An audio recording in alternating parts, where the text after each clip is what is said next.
Hello दोस्तों, all agriculture students को मेरा नमस्कार। तहे दिल से शुक्रिया आप इस वीडियो में आए।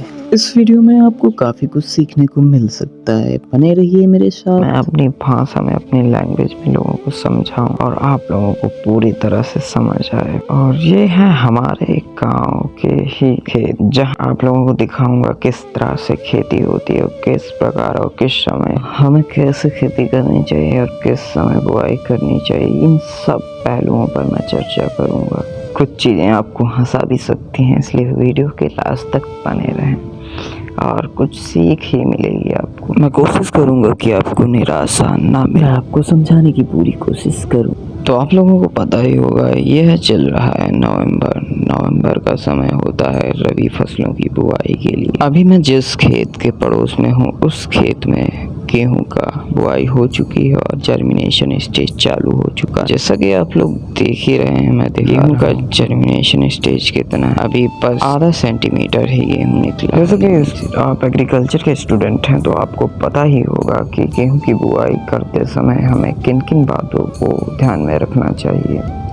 जैसे कि गेहूं की बुआई के लिए उचित समय, सही बीज उपचार, बीज की उचित मात्रा और सही गहराई पर ध्यान देना चाहिए। खासकर तब ध्यान देना आवश्यक है जब आप गेहूं को समय से बोने की दशा में। आप धान की कटाई के पश्चात 20 नवंबर तक गेहूं की बुआई कर लेना अति आवश्यक है। जब हम गेहूं की बुआई समय से करते हैं तब हमें गेहूं के बीज की वो सारी आवश्यकताएं पूरी होती है जो उसे जर्मिनेशन स्टेज पे चाहिए। गेहूं के जमने का ही समय उसके लिए सबसे महत्वपूर्ण होता है। वह जीवन चक्र का वह समय होता है जब वह पूरी तरह से अपनी जड़ें मजबूत कर रहा होता है और आसमान को खुली आंखों से देखता है। जब बच्चा ग्रोथ स्टेज पर होता है तब हमें वह चीज़ें देनी चाहिए उसे जो उसके जीवन के लिए लाभप्रद हो। बीएससी एग्रीकल्चर के छात्र हो तो मैं इस सवाल को आप पर छोड़ता हूँ कि ये वीड्स कौन सा है और इसका बोटेनिकल नेम क्या है, फैमिली क्या है, आप मुझे कमेंट में बताएंगे।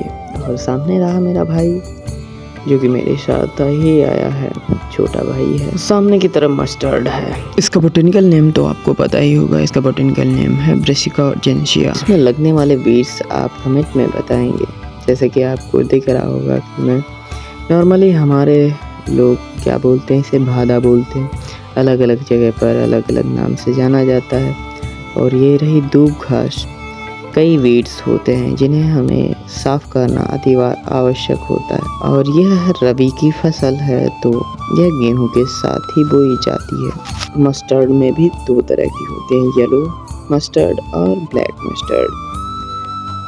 मस्टर्ड क्रॉप के सीड का यह जर्मिनेशन स्टेज है। ज़्यादातर एग्रीकल्चर की फील्ड में वही बच्चे पढ़ते हैं जो ग्रामीण से बिलोंग करते हैं। चूँकि इस विषय में स्कोप ज़्यादा है तो और मेरा भाई देखो खेलते हुए एंजॉय कर रहा है और मैं आप लोगों को नॉलेज दे रहा हूँ। इस वीडियो में आपको कई इंटरप्राइजेस देखने को मिल सकते हैं। जैसे कि सामने की तरफ आप तालाब में सिंघाड़े की फसल देख रहे हैं और वह भी इसी समय होती है। जैसा कि देख रहे हैं सिंघाड़ा तोड़ लिया गया है। आपको सिंघाड़े का बोटेनिकल नेम कमेंट में बताना है। साथ ही साथ आपको यह भी बताना है कि हमें सिंघाड़े की बेल हम कब दाल में डालते हैं। और मेरे भाई को सिंघाड़ा मिल चुका है मगर सिंघाड़े की जगह इसने जलकुंभी उठा ली है। आप लोगों को जलकुंभी का भी बोटेनिकल नेम बताना है और बताना है इसे और किस नाम से जानते हैं।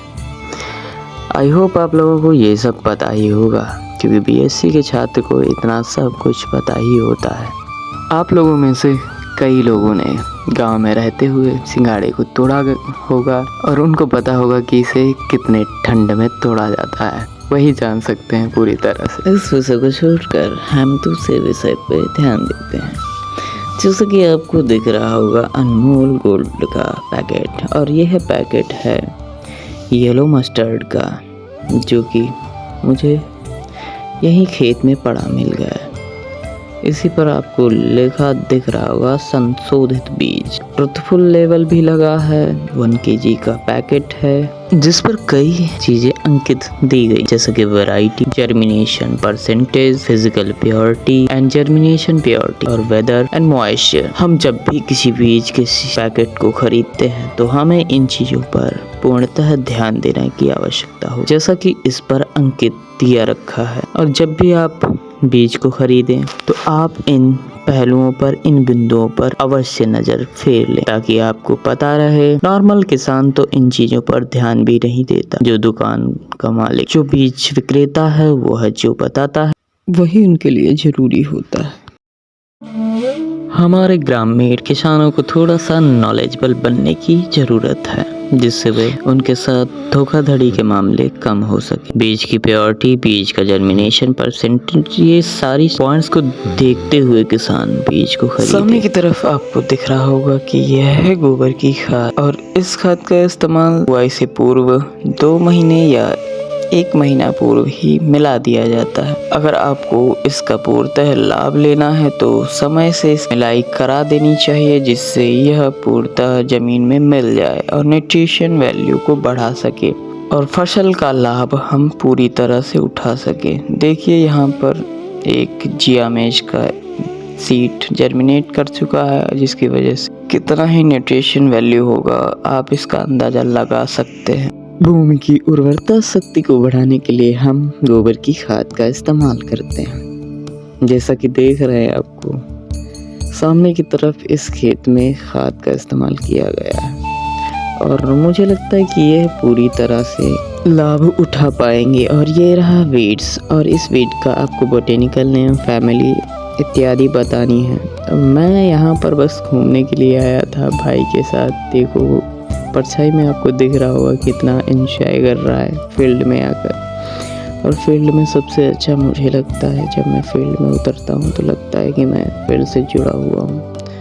आपको दिख रहा होगा कि ये है मेरा खेत, और मैं यहाँ नहीं रह पाता हूँ, जिस वजह से इसमें देखो क्या क्या समस्याएं। खेत में ही धान का पुआल पड़ा है, और शायद इसे साफ करने की ज़रूरत है। साफ कर दिया गया होता ताकि इसमें जो इरिगेशन के समय प्रॉब्लम्स आएंगी वो कम हो सके। ज़्यादातर प्रॉब्लम्स धान के पुआल से ही आते हैं, इरिगेशन प्रॉब्लम्स, चैनल्स लॉगिंग, और इन सब को हम कम तभी कर सकते हैं जब किसी भी फसल को काटने के बाद उसका वेस्ट खेत से बाहर ही निकाल दें।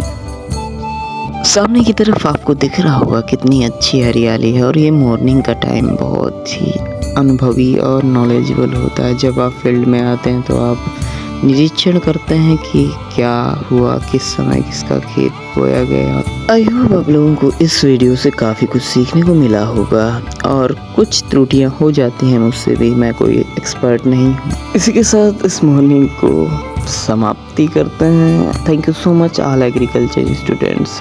आपका फ्यूचर बेहतर हो, मेरा भी बेहतर हो। Thank you so much.